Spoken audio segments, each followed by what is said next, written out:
देते हैं जिन्होंने जो जानते हैं कि अगर आज हम पे जो कुछ है बाबा साहब की देन है। तो आप मुझे बताओ मेरे भाइयों, जब वोट का अधिकार रहेगा कोई हमारी सुनवाई करेगा? आज भी संविधान के रहते इतने जुल्म जाति अन्य अत्याचार होते हैं, हमारे घरों में आग लगाई जाती है, मूछे रखने पर हत्या होती है, मटकी छूने पर हत्या होती है, घोड़ी पे बैठने पर हत्या होती है। तो भाई इस देश में कब तक जुल्म सह?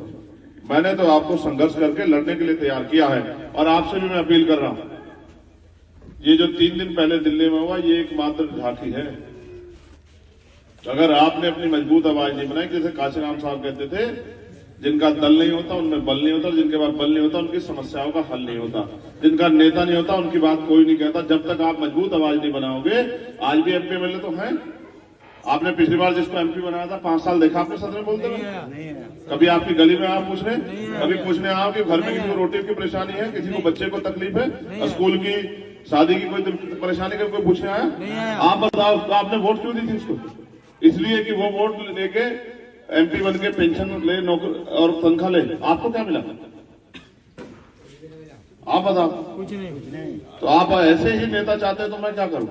मैं तो लड़ रहा हूं और मैंने यही सीखा, मेरे महापुरुषों ने यही सिखाया, मेरे बड़ों ने मुझे सिखाया कि जुल्म जाति के खिलाफ लड़ना चाहिए। मैं तो पूरी ईमानदार से लड़ रहा हूं, कोई ऐसा मसला नहीं, चाहे नारसी का मसला हो, चाहे मौलाना साद का मसला हो, चाहे तबलीगी जमात का मसला हो, चाहे हजरत निजामुद्दीन का मरकज का मामला हो, चाहे मौलाना करीम सिद्दीकी का मामला हो, चाहे अखलाक का मामला हो, चाहे नासिर जुनैद का मामला हो, चाहे तबरेज का मामला हो, चाहे अखलाक का मामला हो, चाहे नजीर की मां के रूप बहते हुए आंसू हो।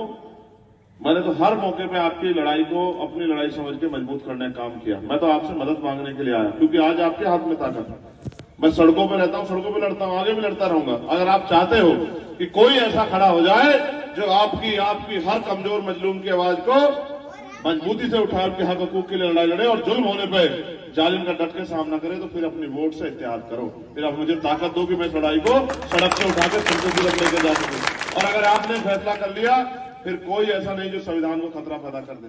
देखो, जब आप ताकत बना खड़ी करोगे तो और उनको भी ताकत दिखाई देगी, तो फिर उनके जो है ना वो हौसले थोड़े ढीले होंगे।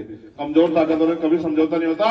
आप भी इधर से ताकत बनाओ, उन पे आज ताकत है, सारी सरकार उनकी है, स्टेट की, सेंटर की सारी मशीनें उनकी है, इलेक्शन कमीशन हो, कोर्ट हो, सीबीआई हो, ईडी हो, इनकम टैक्स हो, पुलिस हो, सब तो उनके पास है। उनका मुकाबला करने के लिए हम पे हथियार के तौर पे बाबा साहब वोट देते हैं। आप महसूस करो, अगर ये वोट ना हो कौन करेगा आपकी सुनवाई? जब वोट के होते हुए भी और आपके वोट देने के बाद भी कोई आपकी आवाज नहीं उठाना चाहता, तो फिर आपके आगे आपकी लड़ाई को कौन लड़ेगा? ये तो आज मुल्क में आईन है और आईन में वोट की ताकत है। इस ताकत से अपनी ताकत बना लो, वरना कल आपको कोई पूछने वाला भी नहीं बचेगा। ये तो भला मान्यवर काशीराम साहब का कि उन्होंने संघर्ष करके हम जैसे लोगों को रास्ता दिखा दिया। हमारे एक एक महापुरुष संघर्ष करके हमें रास्ता दिखा के उसी रास्ते की वजह से आज हम चल रहे हैं। और आप ये भी जानते हो, मेरी माएं बैठी हैं, गोली खानी पड़ी, बाकी नेता सीबीआई इनकम टैक्स से डर जाते हैं। और जब मैं उनसे नहीं डरा, मुकदमे जेल से 4 बार जेल गया, तो फिर उन्होंने मेरे ऊपर गोली चलाई। 4 गोली खा के मैं मैदान में हूं, क्योंकि मैंने यही सीखा कि जुल्म जाति के खिलाफ कभी घुटने नहीं टेकने, जुल्म जाति का मुकाबला पूरी ताकत से करना है। मगर मैं आपसे मदद मांगने के लिए आया हूं मेरे लोगों, कि आप बताओ क्या मुझे इस लड़ाई में आगे बढ़ने का अधिकार है या नहीं है? आप ये बताओ, जब तक आपका चुनावा एमपी यहां से आप 17.5 लाख थोड़ा जा सकते हो पार्लियामेंट में? उसको ही तो जाए इसको चुन के भेजोगे, वही तो बोलेगा ना। जब तक वो जाके नहीं बोलेगा कि नगीना में एक अच्छे हॉस्पिटल की जरूरत है, हॉस्पिटल कैसे बनेगा आप मुझे बताओ। जब तक वो जाके नहीं बोलेगा कि नगीना के क्षेत्र में पढ़े लिखे नौजवान बेरोजगार घूम रहे हैं, उनके लिए इंडस्ट्रियल एरिया लग के रोजगार के साधन होने चाहिए, तो कैसे बदलाव होगा आप बताओ। जब तक वो यहाँ का चुनाव सांसद ये नहीं बोलेगा कि यहाँ अच्छे स्कूल अच्छे कॉलेज बनने चाहिए, तो कैसे बनेंगे आप मुझे बताओ। चाहे यहाँ खो की समस्या हो, बाढ़ की समस्या हो, आवारा पशुओं की समस्या, जब तक आपका नेता चुनाव नहीं जाकर बोलेगा, सरकार क्यों देखेगी आपकी तरफ? जब तक आप अपने नेता को, पढ़े लिखे व्यक्ति को, काम करने वाले व्यक्ति को मौका नहीं दोगे, तो आएंगे लोग, वोट लेके चले जाएंगे, उनकी जिंदगी बदल जाएगी, आपका कुछ नहीं बदलेगा। मैं तो 11 साल से सड़कों पे हूं और आगे भी मजबूती से इस लड़ाई को लड़ूंगा, क्योंकि मैं मानता हूं कि मैं तो शुरुआत कर रहा हूं। अभी आपका चंद्रशेखर छोटा सा है, अगर आप उसको सींचोगे, खाद पानी दोगे, सींचोगे, तो वो बड़ा हो जाएगा। बड़ा हो जाएगा तो आपको छांव भी देगा, फल भी देगा, आपकी सुरक्षा भी करेगा। अगर इतना सा चंद्रशेखर आपके लिए इतना मुफीद है कि हर जुल्म के खिलाफ लड़ सकता है, हर अन्याय के खिलाफ आवाज उठा सकता है, तो अगर चंद्रशेखर आजाद मजबूत होगा, तो आप सोचो कि जुल्म करने वाला कमजोर होगा या ताकतवर होगा, आप फैसला करें। तो बस मैं तो आपसे मदद मांगने के लिए आया हूं, क्योंकि मेरे मन में इंसानियत के भाव जिंदा है और मुझे पता है कि हमारे महापुरुषों ने इंसानियत को सबसे बड़ा धर्म बताया, इसलिए मैं ना आपको तकलीफ देना चाहता ना खुद को, क्योंकि हो सकता है कल से रमजान शुरू हो जाए, ऐसी भी पूरी उम्मीद है। मैं आपसे ये अपील करता हूं, ये लोकसभा का चुनाव करो मरो का चुनाव है। अगर इस चुनाव में हमने अपनी ताकत नहीं बनाई तो शायद 2024 के बाद क्या हो ये आप और मैं नहीं जानते। कौन सा कानून हमारे खिलाफ बने और उस कानून के खिलाफ बनने पे कौन सा जिसको हमने वोट दिया हमारे पक्ष में खड़ा ना खड़ा ये भी आपको नहीं पता है। इसलिए मैं आपसे कह रहा हूं इस लड़ाई में आप हमारी मदद कराओ। बताओ कराओगे नहीं कराओगे? ईमानदार से बताओ, दोनों हाथ उठा के बताओ जो लोग मदद कराएंगे। भाई दूसरा नहीं उठा रहे, सफेद टोपी वाले मेरे साथ नहीं। जब देखो ऐसा है, मैं तो 24 घंटे 7 दिन का वर्कर हुआ आपका, लेकिन अगर आप मेरे साथ लड़ाई बढ़तोगे तो खराब हो जाएगा नहीं हो जाएगा? क्यों भाई? आप एक कदम चलोगे 100 कदम ना चला तब कहना। अगर आपको खून नहीं दिया, अगर खून की जरूरत पड़ी तो खून नहीं दिया तो तब कहना। आपको भी कह रहा हूं, अगर आपकी गरीबी बेबसी लाचारी को 10 साल में ना काट दिया तब कहना। आपके हाथों की लकीरों को, जो आपकी लकीरें जो दी है कुदरत ने उससे ज्यादा हो गई है, हाथों की लकीरों को अगर इनको इज्जत ना बख्शी तब आप मुझे कहना। मैं तो बस आपसे मदद मांगने के लिए आया। आप तमाम नेता आके आपसे मदद लेके चले गए और कभी पलट के भी देखा। अगर वास्तविकता में वो अच्छे होते तो आज आपके मकान कच्चे नहीं होते। आज में आपके मकानों प्लस्तर की जरूरत जो है, जो महसूस होती है, वो प्लस्तर हो चुका होता। आपके बच्चे पढ़ लिख के रोजगार कर रहे होते। सरकारी नौकरियां सारी खत्म हो गई है। अब कल किसी गरीब का बेटा कुर्सी पर नहीं बैठ पाएगा, और जो भर्ती आती है उसमें पेपर लीक हो जाता है, कोई कहने सुनने वाला नहीं बचा है। पहले अपने नेता थे, जब हमारा नेता होते थे सरकार कुछ भी करने से पहले 4 बार सोचती थी कि इनका मुकाबला करना पड़ेगा, सड़कों पर आ जाएंगे।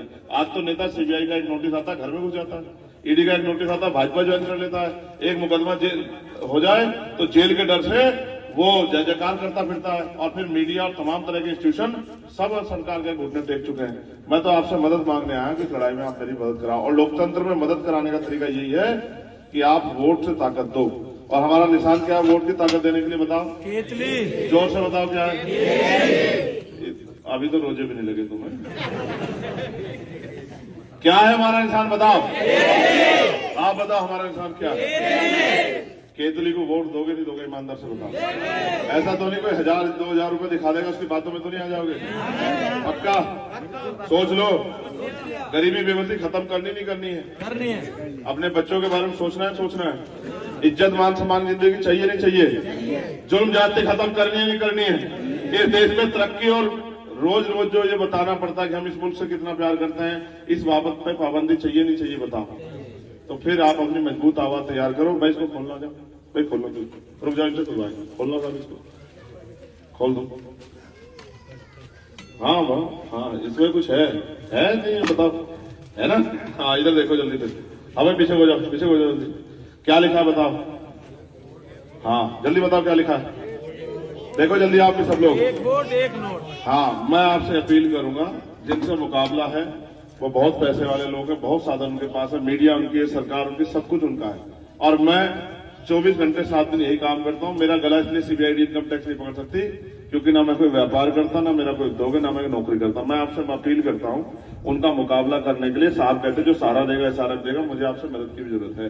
चाहे आप अपनी मेहनत कमाई से 1 रुपए की मदद करो, लेकिन इस केतली में मदद जरूर करो, जिससे कि उनसे लड़ने का मेरा हौसला मजबूत हो।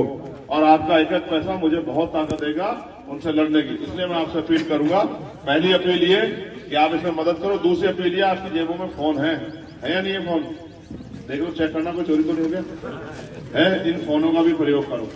मैं सब जगह नहीं जा पाऊंगा, अपने दोस्त रिश्तेदार आप जिम्मेदार लोग हैं, फोन करना शुरू करो, उनको बताना शुरू करो कि भाई हम चंद्रशेखर आजाद हमारा भाई है, उसकी मदद करेंगे। सब लोग जो है उसकी मदद करो। और इस तरह से हमारी ये एकता, हमारी ये मजबूती आगे बढ़ती रहेगी और हम लोग बहुत जल्द ताकतवर होंगे। और हमारे खिलाफ उठने वाली हर आवाज को सबक जो है वो वोट की चोट से हम लोग देंगे।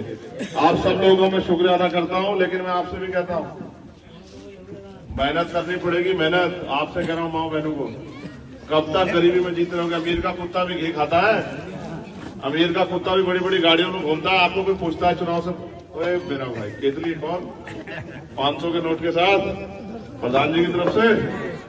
अच्छा ठीक है, इस वाली में घेरो, ये केतली में ले जा दूंगा, इस वाली में डाल दो। लाओ मुझे दो ऐसे करके। चलो भाई दोनों हाथ लगा लो। हाँ उठ जाओ लो पकड़ो दोनों पकड़ो ऐसे। पहले ये पकड़ लो केतली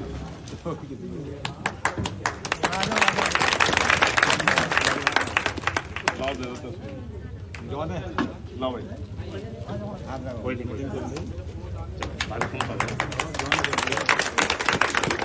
आ जाओ सारी आ जाओ इधर आ जाओ जल्दी आ जाओ।